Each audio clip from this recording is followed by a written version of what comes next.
Hey, in my last video, I reviewed the DZO Vespid Primes, which one of the features and benefits that I put to this is that in the PL, when you have the PL mount installed, you're able to utilize DZO's rear filter system called the KOOP.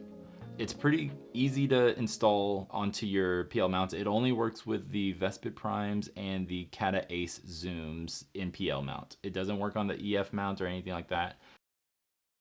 As you can see, I've got one of the filters here and it just magnets on. Super simple, super easy. I've got the creative set, which comes with mist, blue streak filter, DIY bokeh, and that's it.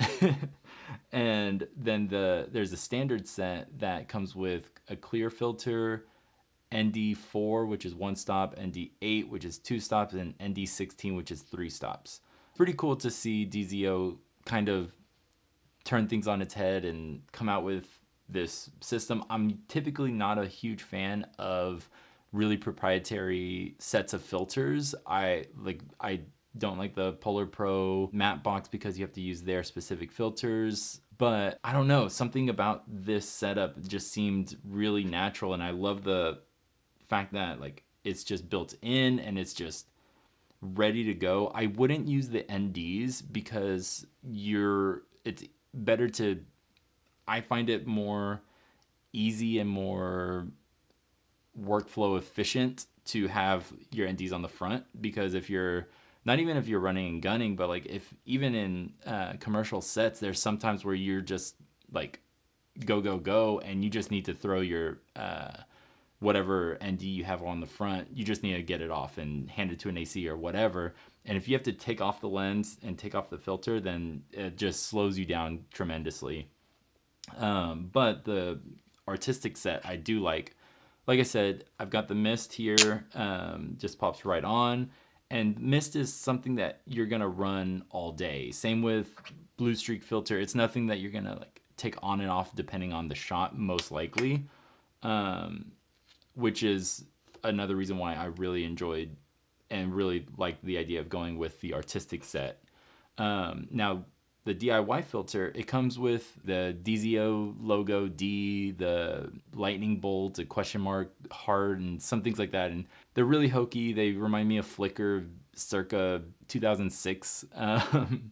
But I thought about the DIY aspect of the name of the filter. And so I went to the Cricut and cut out just this really small oval shape, 2:1 circle, using cardstock, and just put it in the filter. It has this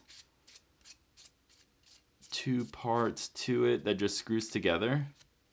And so here's the paper you can see here, and it just pops in and screws on. Really simple. Much like anything, it has pros and cons.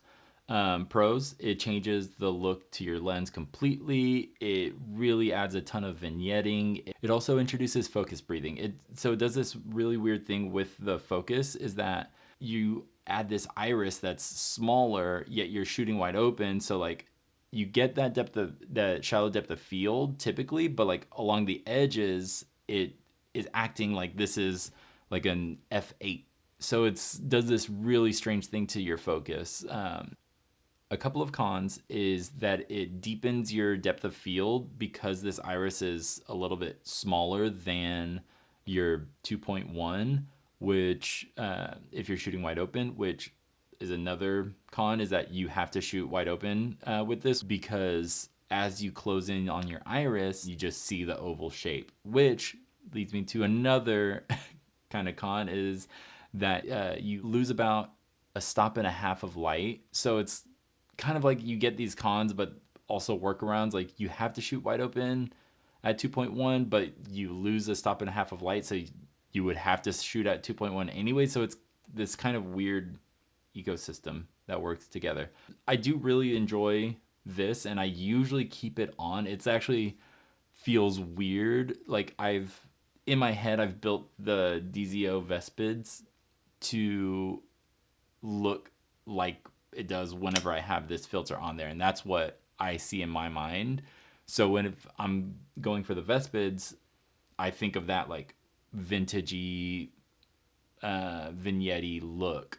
However, I can pop it off and I'm like, holy crap, I have so much more light. It's so clean. Like, this is a really, like, I don't know, just clean lens. And they are clean lenses. I've mentioned that in my last video. Here are a couple shots using each of the filters. The mist is a quarter strength. So if you're used to using Tiffin Black Pro Mist or other mist filters along that range, it's about quarter strength.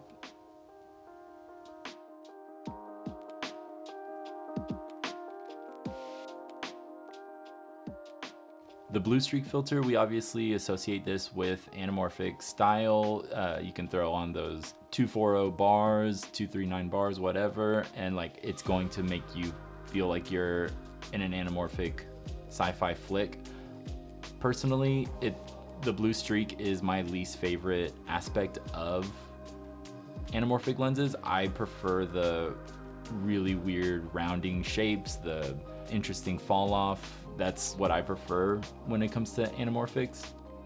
Here's the anamorphic filter put on, and you can see that fall off. You can see the focus breathing, you can see the vignetting, and just how the center of frame really pops with that vignette and just that overall feel and how focused it feels, which I really enjoy.